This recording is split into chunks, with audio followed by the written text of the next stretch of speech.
Meus queridos amigos, muito boa noite a todos, aqueles que estão presentes, aqueles que nos acompanham pelo Web TV Comunhão e pela Web Rádio Comunhão e também pela TV FEB, a TV da Federação Espírita Brasileira, pelo canal 11, todos os sábados, a transmissão pela internet das palestras aqui da Comunhão Espírita de Brasília. Na noite de hoje nós vamos ter a alegria de poder falar sobre o Espiritismo e o mundo de regeneração. Vamos falar sobre as esperanças e consolos dos mundos regeneradores. O que nos aguarda? Qual a visão da doutrina espírita sobre o final dos tempos? O que nós deveremos fazer para adentrar, para merecermos continuar reencarnando no mundo melhor, no mundo regenerador? E o que os espíritos nos trazem nas obras básicas, nas obras de Francisco Cândido Xavier, a respeito do assunto? Então vamos pedir a Deus, nosso Pai, a Jesus, nosso Mestre, que nos abençoem, que nos iluminem, que nos permitam a assistência dos amigos espirituais no aprendizado dessa noite.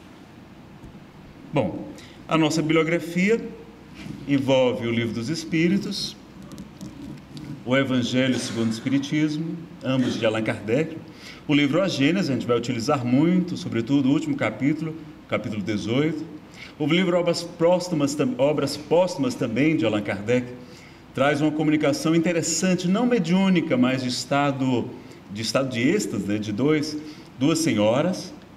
Também o livro A Caminho da Luz, de Emmanuel, por Chico Xavier, alguns trechos da Bíblia de Jerusalém e do Novo Testamento do nosso querido Haroldo Dutra Dias, publicado pela Federação Espírita Brasileira.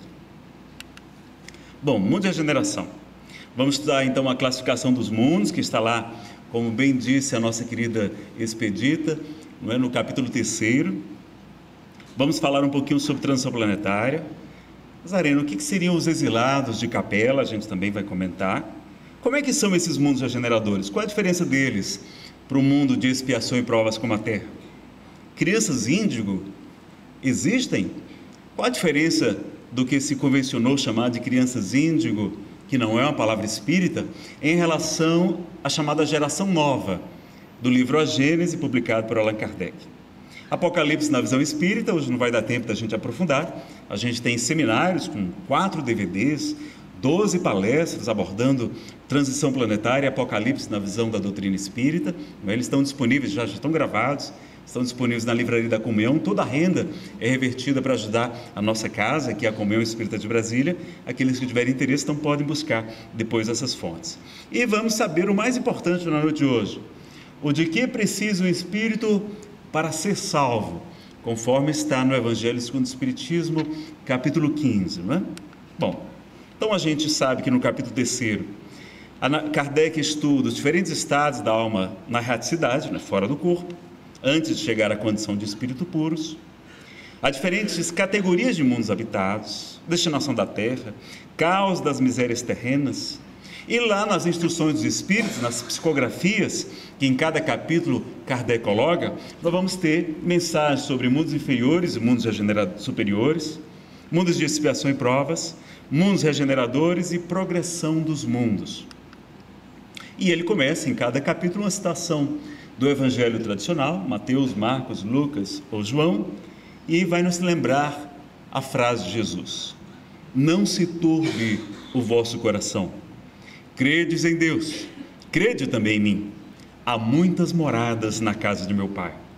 Se assim não fosse, já eu vos teria dito, pois me vou para vos preparar o lugar. Depois que me tenha ido e que vos houver preparado o lugar, voltarei e vos retirarei para mim, a fim de que onde eu estiver, também vós aí estejais. Antes da gente prosseguir, se vocês pesquisarem na internet, no próprio YouTube, vídeos ou textos sobre transição planetária, vamos ver informações diversas. E nós precisamos nos recordar que na doutrina espírita a gente considera o que é doutrina realmente o que está com a confirmação que Kardec nos ensina. Lá em O Evangelho segundo o Espiritismo, ele nos fala do controle, da universalidade do ensino dos espíritos. Ou seja, uma nova revelação, para ser mais fidedigna, ela tem que ser ministrada por diferentes espíritos, através de médiuns estranhos entre si, e sem estarem sob a mesma influência. Então, uma nova revelação, muitos espíritos vão dizer a mesma coisa, confirmando, não é, aquela informação. E Kardec tudo sempre submetia ao crivo da lógica, do bom senso, da razão. Então é importante que a gente saiba disso. Algumas mensagens, algumas comunicações, alguns livros, somente porque são mediúnicos, não quer dizer que sejam espíritas, ou que estão de acordo com o pensamento da doutrina espírita. É importante que a gente saiba disso. Então, podem ser lidos, claro, como a título de hipóteses, de teses, que precisam então ser confirmados pelo esse controle da universalidade do ensino dos espíritos, que hoje é feito mais por nós, pelos encarnados, pela análise de muitos estudiosos. Então, trouxemos aqui tão somente uma obra de Emmanuel, psicografada por Chico Xavier, chamada A Caminho da Luz, porque nós já consideramos que essa obra, né, e a própria obra completa de Chico Xavier, traz muitos subsídios, é um médium seguro que a gente pode e deve utilizar, tá certo? Então a gente vai ter algumas mensagens sobre esse assunto. No Evangelho segundo o Espiritismo nós sabemos então os diferentes estados da alma na erraticidade. Então não é tão somente, não é, aqui a casa do Pai é o universo, não são somente os mundos, os planetas, mas também a condição nossa, do espírito, na sua situação. Conforme se esteja mais ou menos depurado e desprendido dos laços materiais, variarão ao infinito o meio em que ele se encontre, o aspecto das coisas, as sensações que experimente, as percepções que tenha. Enquanto uns não se podem afastar da esfera onde viveram, outros se elevam e percorrem o espaço e os mundos. Enquanto alguns espíritos culpados erram nas trevas, os bem-aventurados gozam de resplendente claridade e do espetáculo sublime do infinito. Finalmente, enquanto o mal, atormentado de remorsos e pesares, muitas vezes insulado, né, isolado, como fosse numa ilha, sem consolação, separado dos que constituíam objeto de suas afeições, pena sob o guante dos sofrimentos morais. O justo, em convívio com aqueles a quem ama, frui as delícias de uma felicidade indizível. Também nisso, portanto, há muitas moradas, embora não circunscritas nem localizadas. Então a gente tem planetas, mundos diferentes, com espíritos de hierarquia espiritual diferente, e temos também condições aqui na Terra diferenciadas. Tem pessoas que já estão, não é, com a consciência tranquila, com a fé no futuro, que vivem em paz e serenidade. Quando a gente conhece a Expedita Dávila, conhece todo o trabalho maravilhoso que ela tem feito, inclusive, não é, à frente do Larzinho Chico Xavier durante muito tempo, não é, uma fundadora da casa, a gente vê que ela está em uma condição diferente. A gente vai conversar com ela, a gente sente bem aquele fluido, aquela psicosfera diferente, né? Já outras pessoas ainda passando muitas dificuldades, muitos desafios, problemas da dependência química, dos conflitos na família, não é? Das enfermidades que as pessoas muitas vezes não compreendem, a falta de esclarecimento, de consolo, a falta de esperança levando a muito sofrimento também aqui na Terra. Então, do mesmo modo que temos mundos mais avançados, temos condições diferenciadas também, então estados mentais aqui na Terra, que são também essas muitas moradas da casa do nosso Pai. Em o Evangelho segundo o Espiritismo, Kardec traz a classificação didática, não é? Essa é somente didática, em 5 tipos: os mundos primitivos, destinados às primeiras encarnações da alma humana; mundos de expiação e provas, como a Terra, não é?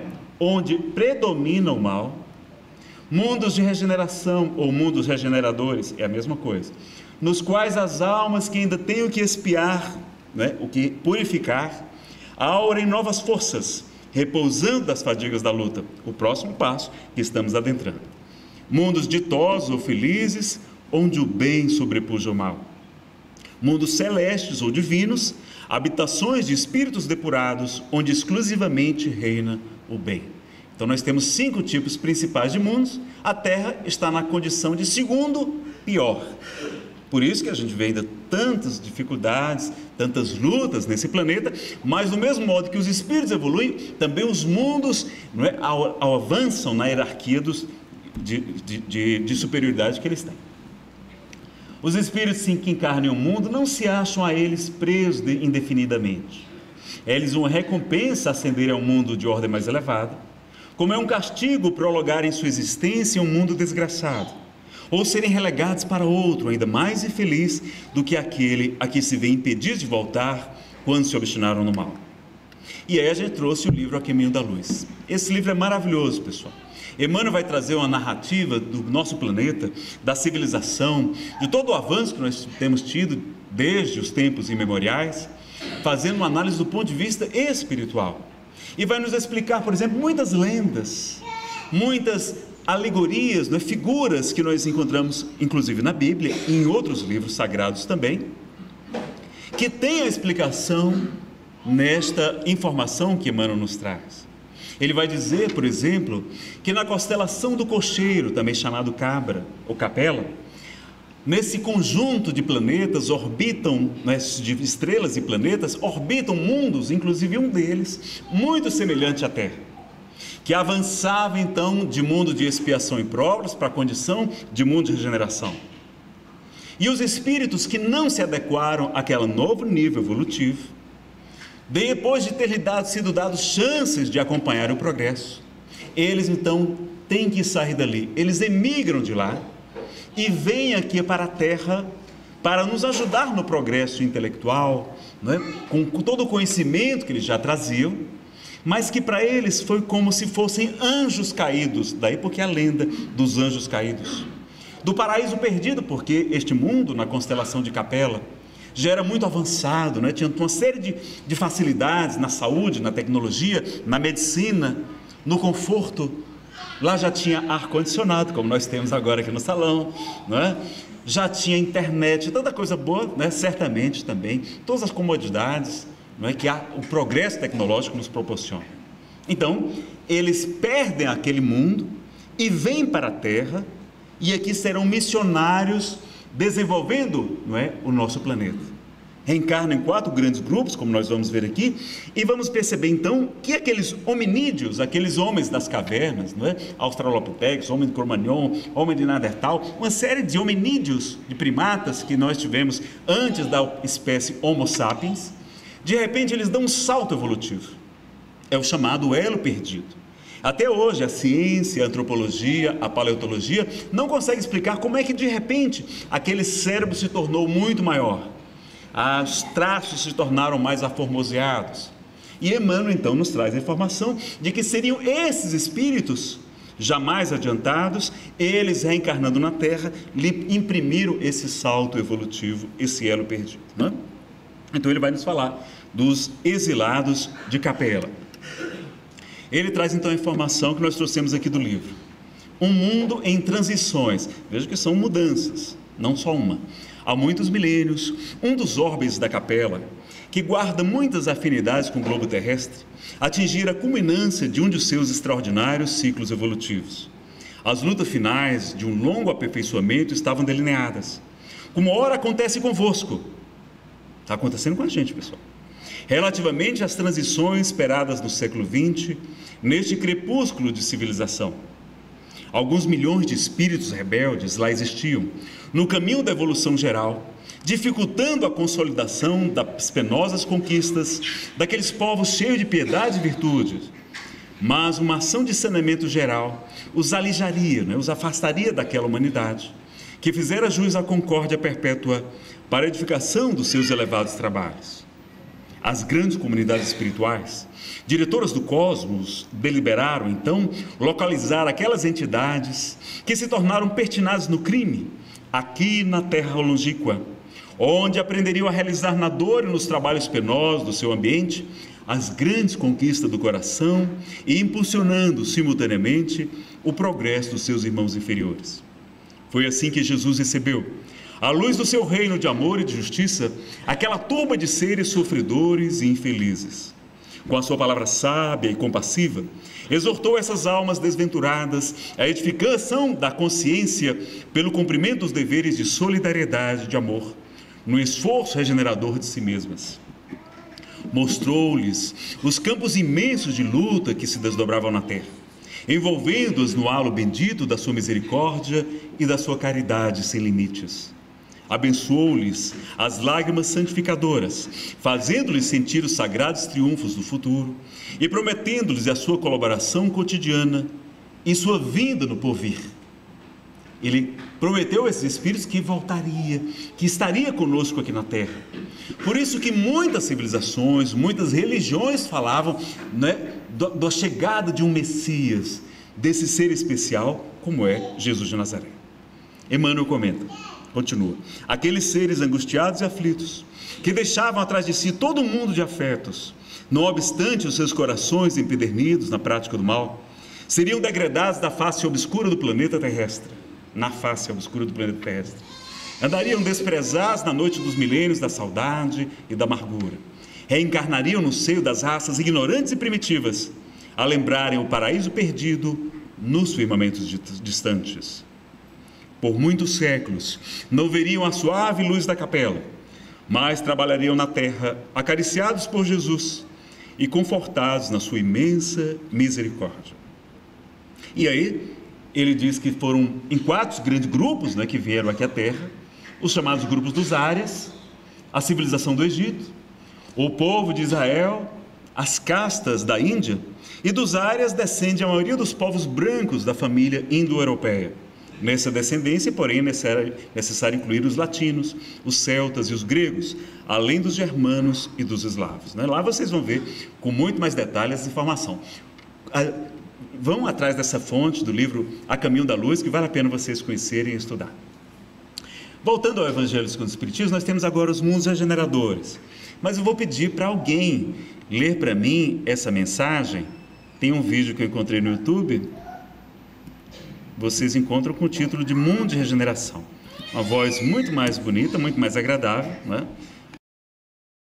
Mundos regeneradores.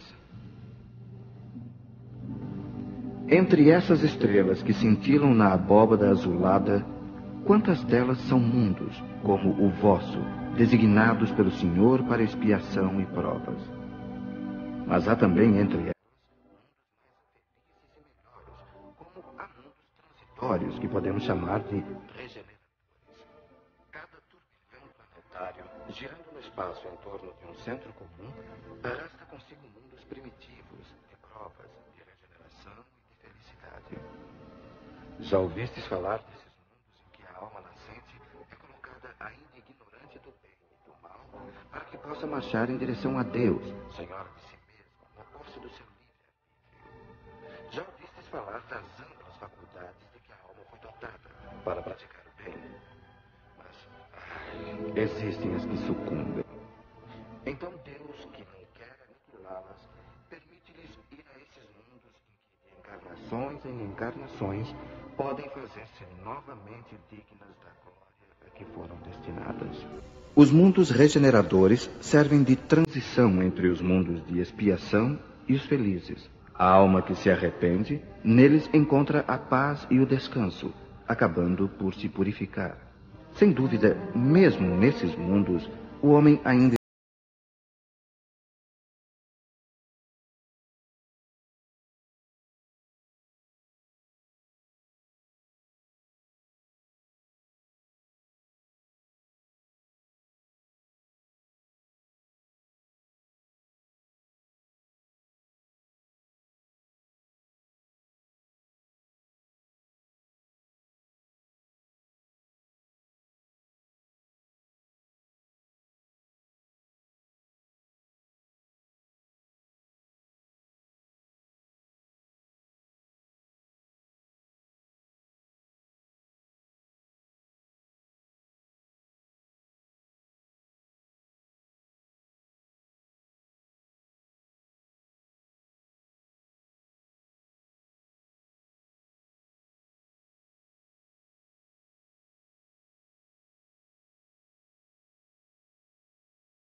para lhes dar a verdadeira vida. É então que a alma liberta poderá pairar sobre os horizontes. Não mais os sentidos vulgares e grosseiros, mas os sentidos de um perispírito puro e celeste, aspirando as emanações de Deus sobre os aromas do amor e da caridade que se expandem do seu seio. Mas, nesses mundos o homem ainda é falível, e o espírito do mal ainda não perdeu completamente o seu domínio sobre ele. Não avançar é recuar, e se ele não estiver firme no caminho do bem, pode cair novamente em mundos de expiação, onde o esperam novas e mais terríveis provas. Contemplai, pois, durante a noite, na hora do repouso e da prece, essa abóbada azulada, e entre as inumeráveis esferas que brilham sobre as vossas cabeças, procurai as que levam a Deus, e pedi que o mundo regenerador vos abra o seu seio após a expiação na terra.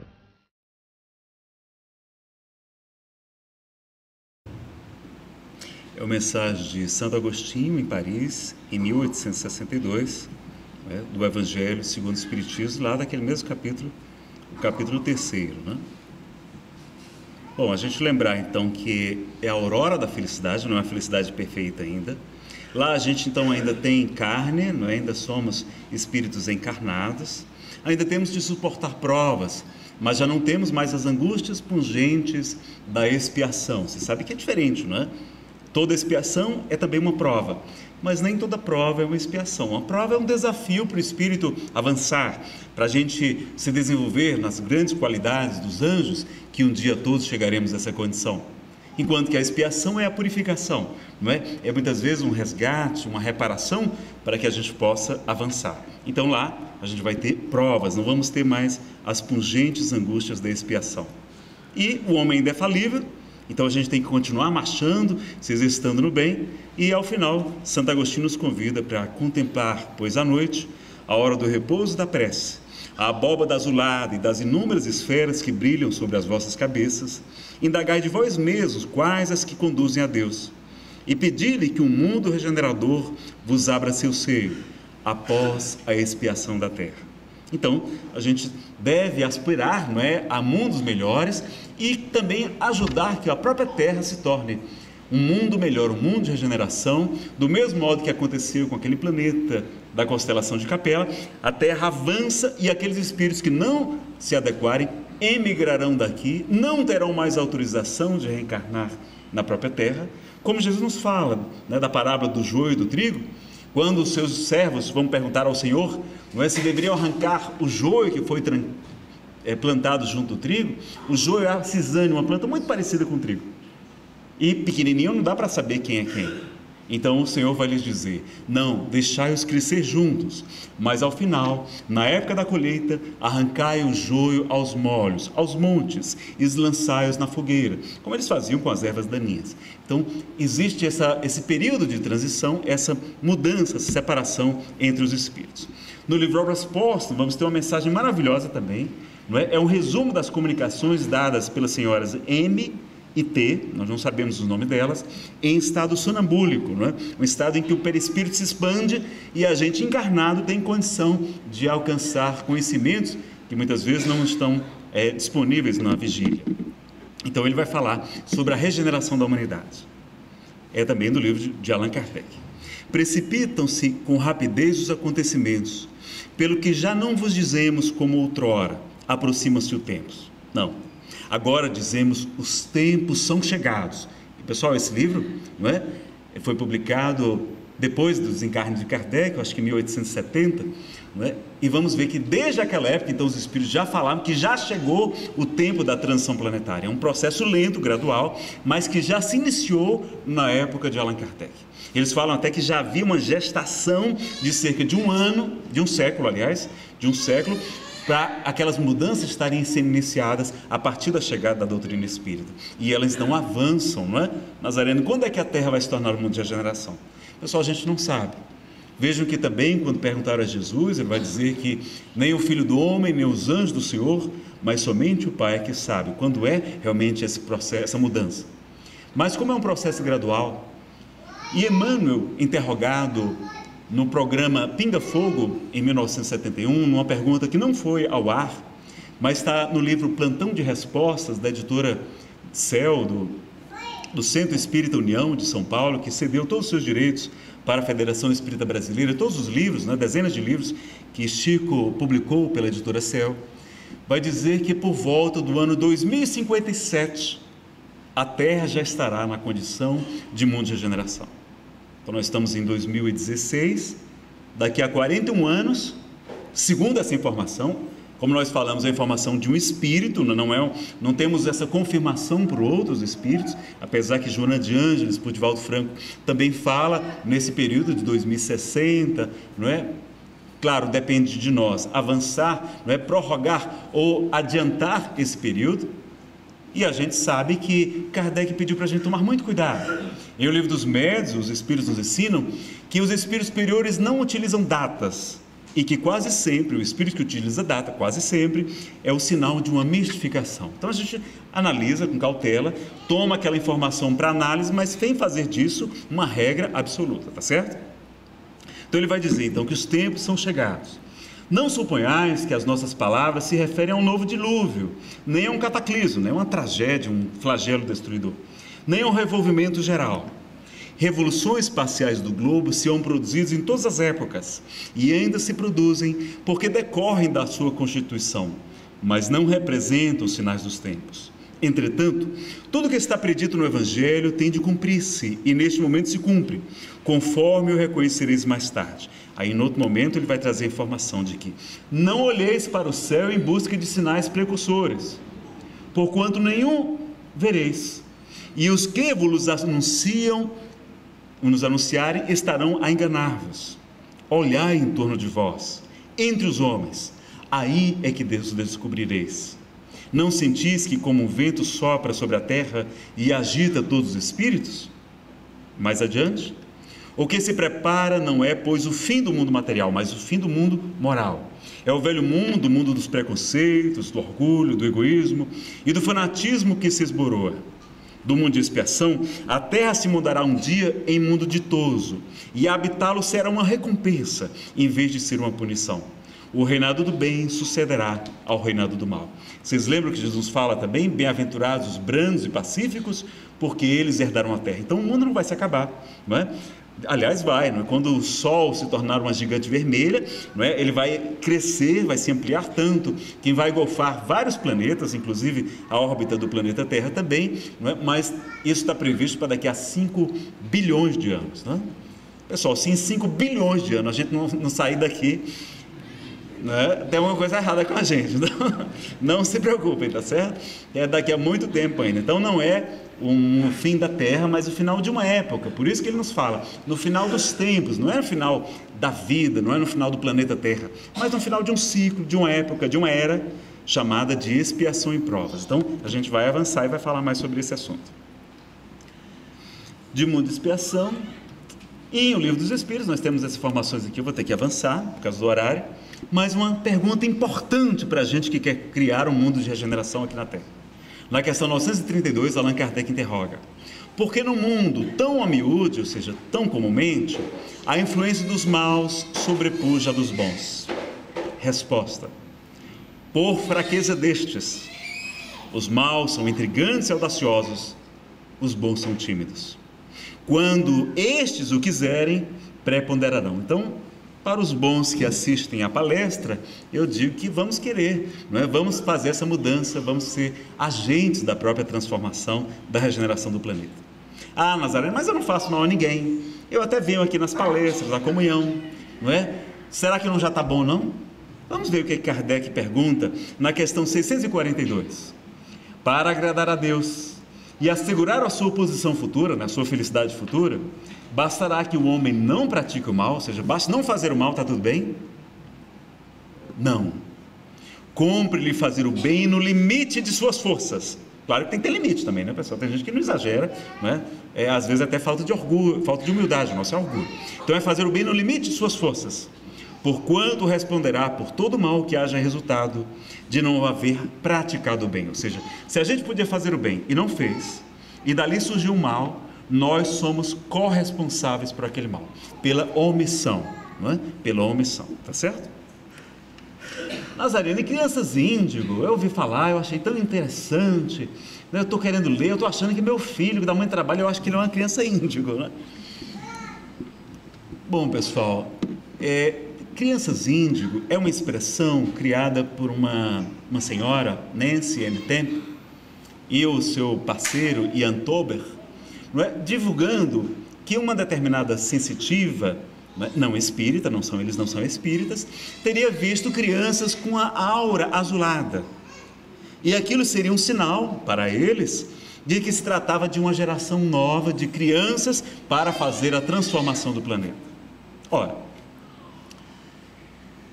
Allan Kardec, no livro A Gênese, vai falar da geração nova, sim, de espíritos mais esclarecidos, mais evoluídos, com propensos ao bem, como nós vamos ver aqui a comunicação, mas não necessariamente de cores azuladas de auras. E essa informação, que até foi divulgada por Divaldo, porque Divaldo gosta muito de pesquisadores, de psicólogos, de psiquiatras, de cientistas, e ele traz para suas palestras, logo quando surgiu essa notícia, ele disse: olha pessoal, estão trazendo essa informação, mas não era dizendo que era uma tese espírita, e faltaram crucificar o coitado Divaldo, por ele ter comentado, não é, sobre essas crianças índigo. Então, apenas a gente ter essa informação, mas que crianças hoje, na verdade, estão sendo muito indisciplinadas, estão precisando sim de orientação segura, de limites, como o nosso grande mestre Jesus nos dizia, que o vosso dizer seja sim, sim, não, não. Então hoje, muitas vezes por sentimento de culpa, né, porque a gente se ausenta do lar para o trabalho. As mulheres também agora têm mais uma carga de trabalho, que trabalham fora de casa também, além de trabalhar em casa, além de tomar conta do marido, que dá muito trabalho, não é verdade? A minha esposa sorriu ali, a Fernanda. Então assim, elas têm mais uma atividade e aí ficam sentindo culpadas, porque ficam longe de casa e fazem tudo, né? Os pais fazem tudo para agradar os pais. Quando se separam, então, um quer agradar mais a criança do que o outro, para que a criança goste mais dele do que do outro, ou que não seja esquecido. E a gente acaba vendo as crianças muito mimadas, a gente estragando as nossas crianças. Então, fica a advertência que a gente estude. Lá em O Livro dos Espíritos, as entidades imortais vão nos dizer que o homem deve se inteirar dos meios de educar os seus filhos. E a gente é analfabeto em educação de crianças. Quando eu fui convidado para fazer palestra sobre educação de filhos, educação de crianças e educação de adolescentes, que é completamente diferente da educação de crianças, que a gente foi estudar esses grandes educadores, psiquiatras, psicopedagogos, etc. Meus amigos, como a gente não sabe de nada e como a gente tem feito bobagem em relação aos nossos filhos. Então é importante que a gente busque esse conhecimento também para ajudar as nossas crianças.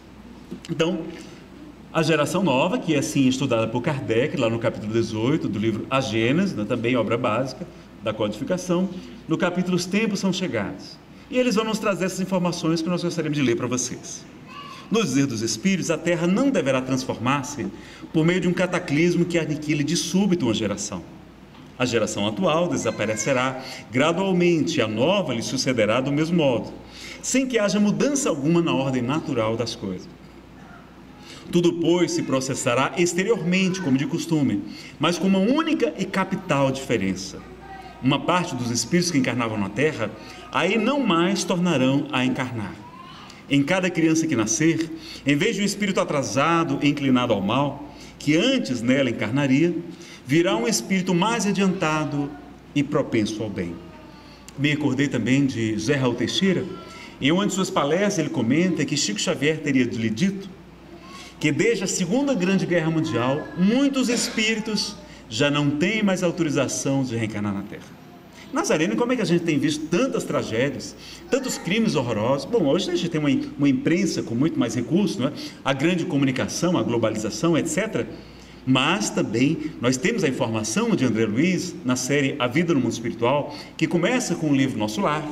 Aliás, se vocês querem saber como é que é o mundo de regeneração, leiam o livro maravilhoso chamado Nosso Lar, de André Luiz. Lá ele vai descrever uma colônia espiritual que fica sobre o Rio de Janeiro, de espíritos mais esclarecidos um pouco do que nós. E vamos ver como lá é feliz e como lá é bom estar em nosso lar. Não é? Por isso que espírita adora o nosso lar, vive pedindo para quando desencarnar e morar em nosso lar, não é? Mas a gente esquece que lá é da região do Rio de Janeiro, é para os nossos irmãos cariocas, não é? A gente certamente deve ter colônias espirituais aqui na região, como certamente há muitas descrições de colônias espirituais. Então, nós temos essa informação também que desde a Segunda Grande Guerra Mundial já tem espíritos que não têm mais autorização de reencarnar na Terra.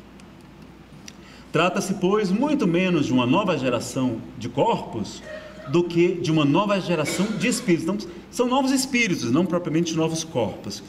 Sem dúvida, é nesse sentido que Jesus estendia as coisas quando declarava: digo-vos em verdade que esta geração não passará sem que esses fatos tenham ocorrido. Então é aquela geração de espíritos, né? Não passará até que houvesse essa transformação, esse final dos tempos que ele nos fala no sermão profético. Assim, os que esperam ver a transformação operar-se por efeitos sobrenaturais e maravilhosos ficarão bastante decepcionados, não é? Então vamos ter muita cautela nessas informações, não é? Que vem aí por fora do esoterismo ou de outras filosofias, de outras religiões. Vamos analisar, vamos fazer como Paulo nos convida em 5 Tessalonicenses, a carta aos Tessalonicenses. Ele vai dizer: examinai tudo, retende o que for bom. Então a gente deve estudar qualquer coisa, mas devemos selecionar aquilo que é melhor. Mas uma coisa é reter o que é bom, outra coisa é incorporar a doutrina espírita. Então a gente tem que ter muita cautela, não misturar, não, o espiritismo não defende isso, não é? Aquelas teses que a gente vê, não é? Muitos espíritos, como Ramatiz, trouxe uma informação muito perturbadora em sua época. No ano de 1951, ele publicou um livro que hoje é publicado com o título, não é? Mensagens do Astral, dizendo que a Terra ia ser visitada por um planeta intruso, um astro higienizador, que por volta do ano 1996 já daria para ver esse planeta sem uso de telescópios, e que no ano 2000 a Europa estaria submersa, os supostos continentes da Lemúria e da Atlântida emergeriam e 2/3 da humanidade iriam perecer. Foi um escândalo na época. No meio espírita, como era uma mensagem mediúnica, companheiros distraídos, né, e meio exaltados absorveram aquela informação como uma informação espírita, quando não é. Quando foi revelada por um espírito que muitas obras dele depois, muitas informações dele demonstram que tem, não é, um tipo que a gente considera como pseudo-sábio. Não quer dizer que seja um espírito mau, mas que traz opiniões pessoais, traz teorias próprias, que não se coadunam com a doutrina espírita. Então, para minha tristeza, meu pai até hoje, ele não acredita em Deus, não acredita nos espíritos. Porque ele, quando adolescente, ele foi visitar um tio meu, aliás, um tio dele, o tio Adalto, que era espírita, mas que na sua biblioteca em casa tinha obras como as de Ramatiz. Meu pai leu O Nosso Lar, achou aquilo muita informação, não é a melhor obra para a gente começar. O ideal é começar com o Livro dos Espíritos, o Evangelho segundo o Espiritismo, e seguindo a codificação kardeciana. Ele já leu aquela obra, já ficou, né, um tanto surpreso. Quando então leu o livro Mensagens do Astral, ele viu todas aquelas informações, ele fechou o livro e disse: esses espíritos são um bando de loucos. E nunca mais quis saber da doutrina espírita. Então eu tenho uma mágoa com a Ramatiz por causa disso, né? Nada contra, tem muitas informações interessantes, que ele escreve muito bem, não é? Mas a gente ter essa cautela de saber o que é a doutrina espírita, o que está de acordo com a doutrina e o que está diferente. Por isso que na livraria aqui da Comunhão, vocês vão ver que tem um setor, à ala esquerda, ali logo na entrada, tem lá livros espiritualistas. São livros que não estão de acordo com a orientação da doutrina espírita que nós temos hoje. Pode até vir a ser, pode até a gente depois não é mudar de ideias, mas ali a gente sabe que tem, não é, essa separação para que a gente tenha essa consciência, tá bom? A época atual é a da transição. Os espíritos já falavam isso, já havia a transição planetária, já tinha começado lá. Tendo de fundar a era do progresso moral, a nova geração se distingue por uma inteligência e uma razão em geral precoces, né? Crianças mais inteligentes, juntas ao sentimento inato do bem e das crenças espiritualistas, o que é sinal indubitável de certo grau de adiantamento anterior. Então, muitas crianças que a gente tem visto não são mais evoluídas moralmente, são mais teimosas, mais indisciplinadas, não é? Não se comporá tão só de espíritos eminentemente superiores, ou seja, não é só espíritos superiores que vêm nessa turma, mas de espíritos que, já tendo progredido, estão predispostos a assimilar as ideias progressistas e aptos a secundar o movimento regenerador. o que ao contrário distingue os espíritos atrasados, é primeiramente a revolta contra Deus, pela negação da providência e de qualquer poder acima da humanidade. Depois, pela propensão instintiva para as paixões degradantes, para os sentimentos antifraternais do orgulho, do ódio, do ciúme, da cupidez, enfim, a predominância de apego a tudo que é material. Assim a gente consegue mais ou menos saber quais são os espíritos, né? Nazareno, e eu fico muito preocupado porque eu fico com medo da minha família não acompanhar. Eu gosto muito da minha sogra, da minha nora, do meu jeito. Será que eles vão poder continuar aqui na Terra? Eu tenho medo deles não poderem mais reencarnar aqui. Às vezes a pessoa pergunta isso, né? E quando eu falo de sogra, o pessoal ri. O pessoal, não sei por que vocês riram, porque a minha sogra é maravilhosa, é verdade. Ela é católica, mas ela acredita em reencarnação. Porque ela fala assim: Nazareno, você só pode ser meu karma de uma vida passada, né? É brincadeira, ela não fala isso não, mas ela acredita em reencarnação. E a sogra da minha esposa, então, é fantástica, pessoal. Olha como a gente é injusto com as sogras, não é?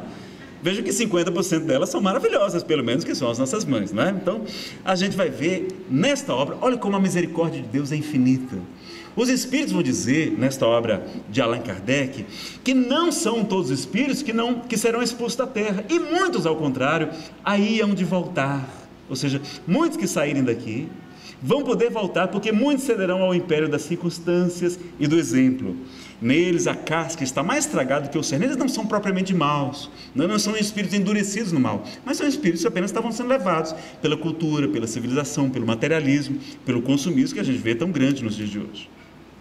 Pelas vossas preces e exortações, podeis contribuir muito para que se melhorem, porque há perpétua solidariedade entre os mortos e os vivos. Não haverá, pois, exclusão definitiva, senão dos espíritos substancialmente rebeldes, daqueles que o orgulho e o egoísmo, né, que vocês sabem que são os dois maiores defeitos da gente, né, o orgulho negativo, mais do que a ignorância, tornaram surdos aos apelos do bem e da razão. Assim, orai por esses endurecidos, a fim de que se emendem enquanto ainda é tempo, visto que se aproxima o dia da expiação.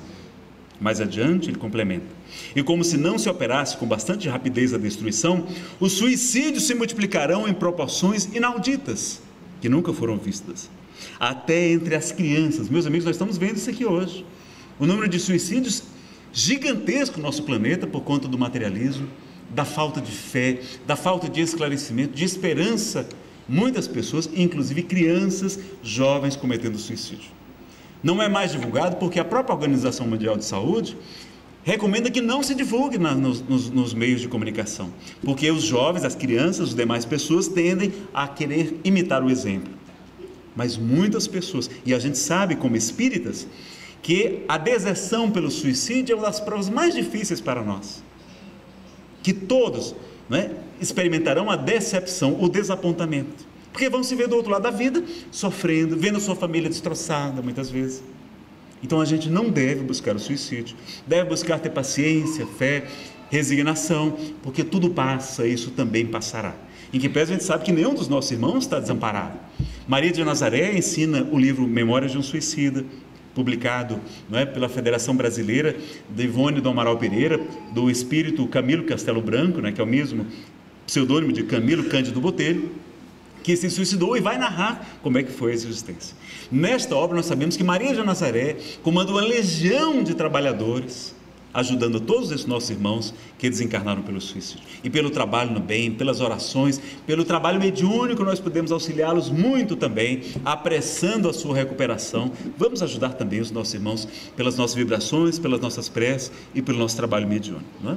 Eles terão a oportunidade de reencarnar e, claro, continuar sua marcha sem nenhum problema. Vejam o que eles falam mais aqui: a loucura jamais terá atingido tão grande quantidade de homens, que antes mesmo de morrerem estarão riscados no número dos vivos. Então, quanta gente com problemas de saúde mental, graves doenças psiquiátricas, a depressão acometendo milhões de pessoas no planeta, meus amigos. São mais de 400 milhões de pessoas hoje no mundo sofrendo da depressão, do transtorno afetivo bipolar, do transtorno da ansiedade generalizada, da esquizofrenia, de várias outras enfermidades, não é? Então vejam como é um sinal dos tempos também, revelado pelos Espíritos. São esses os verdadeiros sinais dos tempos. E tudo isso se cumprirá pelo encandeamento das circunstâncias, como já o dissemos, sem que já haja a mais ligeira derrogação das leis da natureza. A fraternidade lança seus fundamentos em todos os pontos do globo, e os povos estendem uns aos outros as mãos. A gente está vendo isso na cooperação internacional, vários países. A barbárie se familiariza no contato com a civilização. Os preconceitos de raças e de seitas que causaram o derramamento de ondas de sangue se vão extinguindo. O fanatismo, a intolerância perdem terreno, ao passo que a liberdade de consciência introduz os costumes e se torna um direito.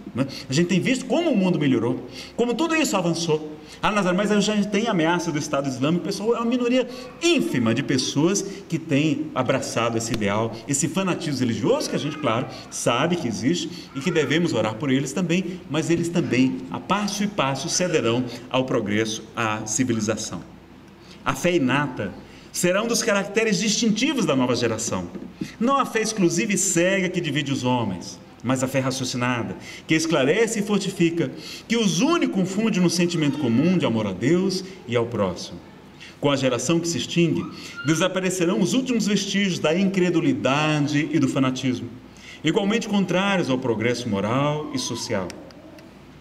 O Espiritismo é a senda que conduz à renovação, porque destrói os dois maiores obstáculos que se opõem a essa renovação: a incredulidade, do materialismo, e ao fanatismo religioso também. Então o Espiritismo tem essa característica de poder nos conduzir à renovação, porque faculta uma fé sólida e esclarecida, desenvolve todos os sentimentos e todas as ideias que correspondem aos modos de ver da nova geração, pelo que no coração dos representantes desta, ele se achará inato e em estado de intuição, né? Então as pessoas, é como se já conhecesse a doutrina espírita sem o saber. Como o patrono dessa casa, Adolfo Bezerra de Menezes Cavalcante, quando vai ler o Livro dos Espíritos, presenteado por um amigo, ele que era muito católico, muito dedicado, ele no bonde, puxado a burros na direção até a sua casa, no Rio de Janeiro, ele vai ler aquela obra e vai ficar impressionado como nada daquilo lhe é diferente, tudo lhe é familiar, como se ele já fosse espírita sem o saber. Então essa geração nova vai vir também com mais conhecimento das realidades espirituais. Assim, pois, a era nova vê-lo-á engrandecer o Espiritismo e prosperar pela força mesmo das coisas. Tornar-se-á a base de todas as crenças, o ponto de apoio de todas as instituições, mas daqui até lá, que de lutas terá ainda de sustentar contra os seus dois maiores inimigos, a incredulidade e o fanatismo. Que coisa singular, se dão as mãos para abatê-lo. Mais adiante, então, os Espíritos nos convidam dizendo, na divina máxima: fora da caridade não há salvação, eles leem a sua própria condenação. Porquanto essa máxima é o símbolo da nova aliança fraternal proclamada pelo Cristo. O Espiritismo sairá triunfante da luta, ficai certos, porquanto ele está nas leis da natureza, não podendo por isso mesmo perecer. E eles vão falar de uma coisa interessante, dos campeões. Olha que informação interessante, por isso que eu estou trazendo o texto, não é? É chato a gente ficar lendo, mas é importante a gente conhecer a obra de Kardec. Dentro em breve surgirão campeões, que em voz alta se proclamarão tais, entre os de maior consideração e mais acreditados. Não é? Ele está falando, aqueles se declararão como espíritas, os quais com a sua autoridade, seus nomes e de seus exemplos, o apoiarão, impondo silêncio aos que o detratem, pois ninguém ousará tratá-los de loucos, né? Porque eles serão espíritas, se declararão espíritas. Esses homens o estudam em silêncio e aparecerão quando for chegado o momento oportuno. Até lá, bom é se conservem afastados. Então, olha, tem gente estudando o Espiritismo e vai chegar e se declarar publicamente, e pelo seu caráter, pela sua nobreza, vai impor o Espiritismo para muitos outros corações também, pela força do exemplo. Eles falam da arte espírita, não é? Que vamos ver as artes se assecarem do Espiritismo, como de uma mina riquíssima, e trazendo então para os horizontes da pintura, da música, da poesia e da literatura. Nós estamos vendo até agora cinema espírita também, né? Está inclusive em cartaz, quem puder prestigiar também o filme Nos Passos do Mestre, né? Da Mundo Maior Filmes, iniciou em Brasília agora no dia 21, no feriado de quarta-feira, então está nos cinemas aqui no Pier. Eu sei que tem 2 cinemas lá, inclusive à noite, tá? Quem puder prestigiar, não é propriamente a visão de Jesus segundo o Espiritismo, não, mas a visão de pesquisadores espíritas, como Severino Celestino e Adão Nonato, que vão trazer informações novas, trazer aquele questionamento para que a gente possa, então, falar da doutrina espírita para esses outros corações. Não vale a pena, então, conhecer e prestigiar os bons filmes espíritas para que eles se tornem cada vez melhores. E o convite, então, dos espíritos: espíritas, o futuro é vosso, de todos os homens de coração e devotados. Não vos assustem os obstáculos, porquanto nenhum há que possa embaraçar os desígnios da providência. Trabalhai sem descanso, e agradecer a Deus o ter-vos colocado na vanguarda da nova falange. É um posto de honra que vós mesmos solicitastes, e do qual é preciso vos mostreis dignos pela vossa coragem, pela vossa perseverança e pelo vosso devotamento. Felizes dos que sucumbirem nessa luta contra a força. A vergonha, ao contrário, esperará no mundo dos espíritos os que sucumbirem por fraqueza ou pusilanimidade, né? Por moleza, assim, aquele povo que não... A gente pergunta: você é espírita? Assim, eu sou espírita. Você é espírita? Não, assim, eu sou simpatizante, né? Sou espiritualista. Não. Que eu gosto de dizer, não seja sincero, como Bezerra de Menezes faz no Salão da Guarda Velha, no dia 16 de agosto de 1886, para uma plateia de mais de 2.000 pessoas, políticos, intelectuais, médicos. Ele vai declarar-se espírita de público, meus amigos. Foi um grande escândalo em sua época. Era 1886, quando as casas espíritas eram apedrejadas muitas vezes.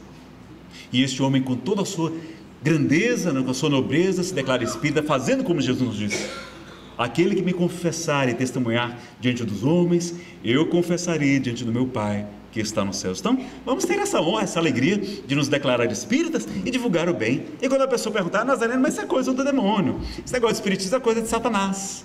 Aí você vai dizer: olha, por que você usa uma regra que Jesus nos ensinou para saber quando se trata de um verdadeiro ou de um falso profeta? E a pessoa normalmente não lembra, e você então ensina: pelos frutos os conhecereis. Por acaso se colhem uvas dos espinheiros ou figos das sarças? Se o fruto é bom, a árvore é boa. Quais são os frutos da doutrina espírita? A benevolência, a indulgência, o perdão, a caridade, a humildade, a paciência, a reforma íntima, né? A metanoia, ou arrependimento, em grego escreve-se metanoia, é mudança de mente, é a reforma íntima, é a mudança mental que nós precisamos também. É esse tipo de arrependimento que nós precisamos, e não o remorso paralisante. Então, todos os frutos da doutrina espírita são bons. O autoconhecimento. Se o fruto é bom, a árvore é boa. Se você não concorda, vai discutir com Jesus, que foi isso que ele ensinou, não é verdade? Então a gente já sabe a regra máxima do Cristo para saber. Então, não abraçar essa pusilanimidade, não. Vamos ter a alegria e a coragem de divulgar o bem. As lutas, aliás, são necessárias para fortalecer a alma. O contato com o mal faz com que melhor se apreciem as vantagens do bem. Sem as lutas, que estimulam as faculdades, o espírito se entregaria a uma despreocupação funesta ao seu adiantamento. As lutas contra os elementos desenvolvem as forças físicas e a inteligência. As lutas contra o mal desenvolvem as forças morais. E agora vamos saber o que fazer para ser salvo, não é verdade? No capítulo 15 do Evangelho segundo o Espiritismo, nós temos o estudo da salvação na luz da doutrina espírita. Mas, a rigor, nós podemos falar em dois tipos de salvação, porque não tem aquele sentido teológico tradicional. Uma salvação é a gente não é se salvar, não ter uma boa condição depois da morte. Então, estar bem no mundo espiritual, como nós acreditamos na imortalidade da alma, e que a gente prossegue, não fica dormindo, como algumas religiões, a gente respeita, mas eles interpretam, fazem uma interpretação bíblica equivocada, dizendo que a gente vai ficar dormindo durante 1000 anos, vai ficar dormindo até o juízo final, para só então ser julgado. Então não é um julgamento justo, não é? Que espera mais de 1000 anos. Então vejam, que a gente respeita, mas nós sabemos, como até na parábola do mal rico e Lázaro, que no Evangelho segundo o Espiritismo nós estudamos também, sabemos que Lázaro, como teve resignação, como viveu as lutas, as expiações da terra, sem murmurar, sem se lamentar, sem se queixar, ele vai para o seio de Abraão, para uma condição boa no mundo espiritual. Já o mal rico, não é? Porque ele não era somente rico, não era somente uma pessoa de viver bem, ele não ajudava e tinha condição de ajudar, nem as migalhas da sua casa, da sua mesa iam para Lázaro. Então ele é considerado um mal rico, por isso que no Evangelho segundo o Espiritismo chama-se de um mal rico, porque a riqueza não é necessariamente uma perdição. Se a riqueza é fruto do trabalho honesto, ela é uma bênção, porque o trabalho também é uma lei divina. Mas é importante que a gente saiba disso. Os nossos irmãos protestantes, católicos, enlouquecem com essa parábola. Eles ficam tentando dizer que isso não é parábola, isso é prosopopeia, isso aqui não pode fazer doutrina. Eles ficam muito confusos, porque conflita com os outros ensinamentos, com a teologia medieval que eles abraçaram, não é? Então a gente só trouxe aqui para você. Então, seria um tipo de salvação, essa, depois da nossa morte, essa avaliação que a gente passa e a nossa condição no mundo espiritual.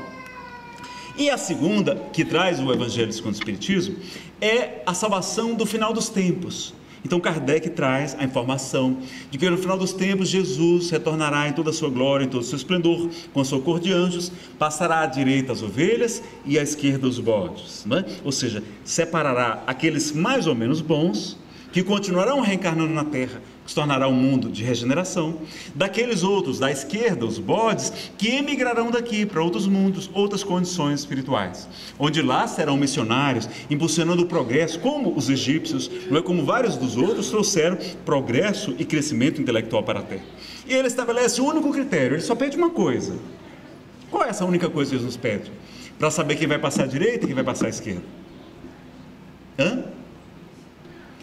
Vocês estão falando tão baixinho que eu não sei se é encarnado ou desencarnado que está respondendo. Tive fome e me deste comer. Tive sede e me deste beber. Estava nu e tu me vestiste. Estive preso ou enfermo, acrescento agora, ou no abrigo de crianças, como o Larzinho Chico Xavier, no abrigo de idosos, como o Larzinho São Francisco de Assis e muitos outros. Como o nosso lar, né? O abrigo Nosso Lar, que a comunhão também ajuda. Muitos trabalhadores daqui ajudam lá. E foste me visitar. Estavas peregrino, sem abrigo, e tu me acolheste. Jesus faz da caridade o único critério. Não precisa ser espírita, não precisa ser católico, não precisa aceitar Jesus, não precisa ser batizado, não. Precisa fazer o bem. Como é que bilhões de pessoas, na Índia nós temos 1 bilhão e 200 milhões de pessoas. Lá mais de 90% são hindus, alguns tantos muçulmanos, e uma parcela ínfima é cristã. Não conhecem Jesus, não conhecem o seu Evangelho. Estariam condenados na China, no Japão, em tantos outros lugares. Então não é a religião, e por isso Allan Kardec, no capítulo 15, que se chama Fora da Caridade não há salvação, vai dizer que não é fora da igreja X, Y, Z, mas é fora da caridade. E por isso erguemos essa bandeira bem alto: fora da caridade não há salvação. Podemos até ser ateus, nem acreditar em Deus, mas se estivermos combatendo o egoísmo, o vício mais radical, segundo a questão 913 do Livro dos Espíritos, nós já estamos habilitados a passar à direita, a reencarnar nesse mundo muito melhor. Não precisamos ser anjos, santos, não. Precisamos fazer o bem. Não é só ser bonzinho, não. É fazer, é agir, é auxiliar, não é? Na questão 886 do Livro dos Espíritos, Kardec traz uma pergunta interessante também. Qual o sentido da palavra caridade, como entendia Jesus? Então aqui a gente vai ver a caridade moral. Aquela é a caridade material, agora a caridade moral. Benevolência para com todos, é ser bom para todos. Indulgência para com as imperfeições alheias, para os defeitos dos próximos, a gente dá um desconto, a gente ser clemente, indulgência é clemência. E perdão das ofensas, não é? Perdão aqui de todas as ofensas, ele não falou perdão das ofensas dos outros, perdão de todas as ofensas, inclusive as nossas, é também auto-perdão. E a gente tem vários tipos de caridade, como a caridade de levar esclarecimento, levar o consolo, levar fé para as pessoas, esperança, a caridade da paciência, a caridade da divulgação da doutrina espírita, do Evangelho de Jesus, como Paulo fez tão bem. Paulo foi um grande divulgador. Jesus, o que ele mais fez foi divulgar o Evangelho. Kardec organiza para depois essa doutrina ser divulgada por Francisco Cândido Xavier. A grande missão de Chico Xavier foi o livro espírita, mais de 480 livros psicografados nas horas de folga, uma vida, um exemplo de divulgação da doutrina espírita, e muitos outros missionários, não é verdade? Então, vejam que lá no livro Paulo Estevão, nós trouxemos esse trechozinho aqui no capítulo 4 da segunda parte. Paulo falando a Barnabé, desculpa. Poderemos atender a muitos doentes, ofertar um leito de repouso aos mais infelizes, mas sempre houve e haverá corpos enfermos e cansados na terra. Na tarefa cristã, semelhante esforço não poderá ser esquecido, não podemos esquecer o trabalho social, mas a iluminação do Espírito deve estar em primeiro lugar. Se o homem trouxesse o Cristo íntimo, o quadro das necessidades seria completamente modificado. Então vejo a caridade da divulgação, de a gente ajudar as casas espíritas, que são responsáveis pela divulgação da doutrina espírita. Nós temos aí a passagem do filho pródigo, as mensagens de Jesus dizendo misericórdia quero e não sacrifício, perdoai para que Deus os perdoe, no perdão a grande caridade, porque muito amor, seus pecados foram perdoados. Meus amigos, amai intensamente, porque a caridade cobre a multidão de pecados, como ensina a Epístola de Pedro. E, para a gente concluir, a necessidade da caridade, segundo São Paulo. Ainda que eu falasse todas as línguas dos homens e a língua dos anjos, se eu não tiver caridade, seria como bronze que soa e um símbolo que retine. Ainda que tivesse o dom da profecia, que penetrasse todos os mistérios, que tivesse perfeita ciência de todas as coisas, ainda que tivesse toda a fé possível, até o ponto de transportar montanhas, se não tivesse caridade, nada seria. E quando houvesse distribuído os meus bens para alimentar os pobres, e houvesse entregado meu corpo para ser queimado, se não tivesse caridade, tudo isso de nada me serviria. A caridade é paciente, é branda e benfazeja. A caridade não é invejosa, não é temerária nem precipitada, não se enche de orgulho.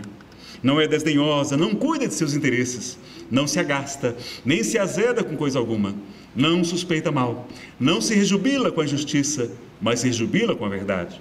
Tudo suporta, tudo crê, tudo espera, tudo sofre. Agora, estas três virtudes, a fé, a esperança e a caridade permanecem, mas dentre elas, a mais excelente é a caridade. E Casimiro Cunha, por Chico Xavier, conclui a nossa apresentação na poesia Supremacia da Caridade, do livro Parnaso de Além Túmulo, da editora da Federação Espírita Brasileira. Ele vai analisar essas três virtudes. A fé é a força potente que desponta na alma crente, elevando-a aos altos céus. Ela é chama abrasadora, reluzente e redentora, que nos eleva até Deus. A esperança é flor virente, alva estrela resplendente, que ilumina os corações, que conduz as criaturas às almejadas venturas, entre célicos clarões. A caridade é o amor, é o sol que nosso Senhor fez raiar claro e fecundo, alegrando nesta vida a existência dolorida dos que sofrem neste mundo. A fé é um clarão divino, refulgente e peregrino, que irrompe trazendo a luz. A caridade é a expressão da personificação do Mestre amado Jesus. A esperança é qual lume ou capitoso perfume que nos alenta na dor. A caridade é uma aurora que resplende a toda hora, nada empana o seu fulgor. Seja, pois, abençoada essa fúlgida alvorada a raiar eternamente. Caridade salvadora, pura bênção redentora do Senhor onipotente. Que Jesus de Nazaré, com a sua caridade, com o seu evangelho, nos conduzam às claridades no mundo de regeneração. Que Ele nos abençoe e nos mantenha em sua paz.